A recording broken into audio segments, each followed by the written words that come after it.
सरगर्मियां काफी तेज हो गई हैं, तो वहीं बंसल न्यूज पर मुख्यमंत्री डॉक्टर मोहन यादव के सुपर एक्सक्लूसिव बातचीत सामने आई है। उन्होंने साफ तौर पर कहा कि छिंदवाड़ा में जनता कमल खिलाने जा रही है।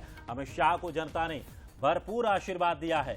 500 साल बाद पहली बार अयोध्या में रामनवमी की भी उन्होंने बात कही और उन्होंने कहा कि जिस तरह से जो इस बार का माहौल छिंदवाड़ा में है, निश्चित तौर पर बीजेपी छिंदवाड़ा जीतने जा रही है। तो प्रदेश के मुख्यमंत्री डॉक्टर मोहन यादव से बातचीत की हमारे सहयोगी अमित द्विवेदी। प्रदेश के मुख्यमंत्री डॉक्टर मोहन यादव भी हमारे साथ हैं। रामनवमी का पर्व है डॉक्टर साहब, अमित शाह जी छिंदवाड़ा पहुंचते हैं। प्राचीन मंदिर 400 साल पुराना छिंदवाड़ा का, और वहां पूजन अर्चन करते हैं। क्या संदेश है? संदेश क्या है? स्पष्ट संदेश है, भगवान राम और कृष्ण का देश, और रामनवमी अगर मना के आनंद नहीं मनाएंगे तो इससे ज़्यादा दुर्भाग्य की बात क्या होगी कि भगवान राम का आज जन्मदिन है। और ऐसे में हम सब जानते हैं कि भगवान राम इस वर्ष तो ज़्यादा आनंद से मुस्कुरा रहे। 500 साल का लंबा संघर्ष हिंदू समाज का रहा है। ऐसे लंबे संघर्ष में पहली बार रामनवमी 500 साल बाद अयोध्या में सरयू के किनारे भगवान राम के मंदिर की छठा दोपहर 12 बजे जैसे कि मंदिर की रचना बनी है कि वहाँ भगवान के ललाट पर सूर्य तिलक होगा। माणिक से पीछे गए कुमकुम और अक्षत के साथ केसर का तिलक जब चमचमाएगा तो ऐसा लगेगा कि भारतीय सनातन संस्कृति की आभा दुनिया में एक अलग छटा बिखेरेगी। हम सब उस दृश्य के लिए लालायित है। जो जहाँ है वहाँ भगवान राम के आनंद में डूबा है। हम छिंदवाड़ा में, माननीय अमित शाह जी छिंदवाड़ा में थे, तो भगवान राम के 400 साल पुराने मंदिर में गए, आनंद के साथ दर्शन किए। हमको मालूम है यहाँ से ही थोड़ी दूर पे भगवान लेटे हनुमान जी है। क्या नाम भगवान जी का? जाम सावली।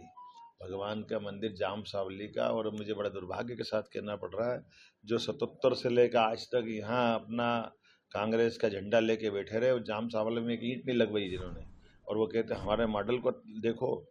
भगवान के इतने पुराने मंदिर के प्रति भी अगर आपकी सद्भावना नहीं है, आपको भगवान से जुड़ना चाहिए, जनता से जुड़ना चाहिए, जनता की भावना का ध्यान रखना चाहिए, जनतंत्र में लोकल लीडरशिप खड़ी करना चाहिए। ये एक के बाद एक कांग्रेस गलती करती गई, जनता सब समझ गई है निश्चित रूप से, इसलिए जनता कमल खिलाने जा रही है। कल रोड शो हुआ, ऐतिहासिक रोड शो था, बड़ी संख्या में छिंदवाड़ा पे जनता निकली, कार्यकर्ता निकले।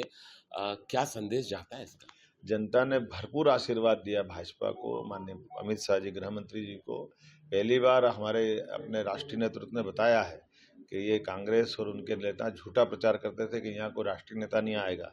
जैसे वो बीजेपी कांग्रेस सबको नियंत्रित करते थे, इस मिथक को तोड़ने का प्रयास हमने सबने किया। हमारा राष्ट्रीय अध्यक्ष जी यहाँ आए, यहाँ कार्यक्रम किया, मैं लगातार आ रहा हूँ, मेरे साथ प्रदेश अध्यक्ष आए, हमारे माननीय कैलाश विजयवर्गीय वरिष्ठ नेता यहाँ लगातार काम कर रहे हैं, हमारे राज्यसभा सांसद हमारी श्रीमती सुश्री पाटीदार जी यहाँ लगातार अपना काम कर रही है, माननीय अमित शाह जी आए। तो ये आने का मतलब ही है कि भाजपा के लिए हमने अपने परिवार की तरह छिंदवाड़ा को प्रेम दिया है, और बदले में छिंदवाड़ा जो प्रेम दे रहा है वो दिखाई दे रहा है कि किसी हालत में छिंदवाड़ा अब की बार भाजपा के साथ जा रहा है। आखिरी प्रश्न है डॉक्टर साहब, कल देर रात देश के गृह मंत्री अमित शाह छिंदवाड़ा पहुंचते हैं, बड़े चाणक्य, बड़े रणनीतिकार है, आप सब लोग थे, क्या चर्चा हुई?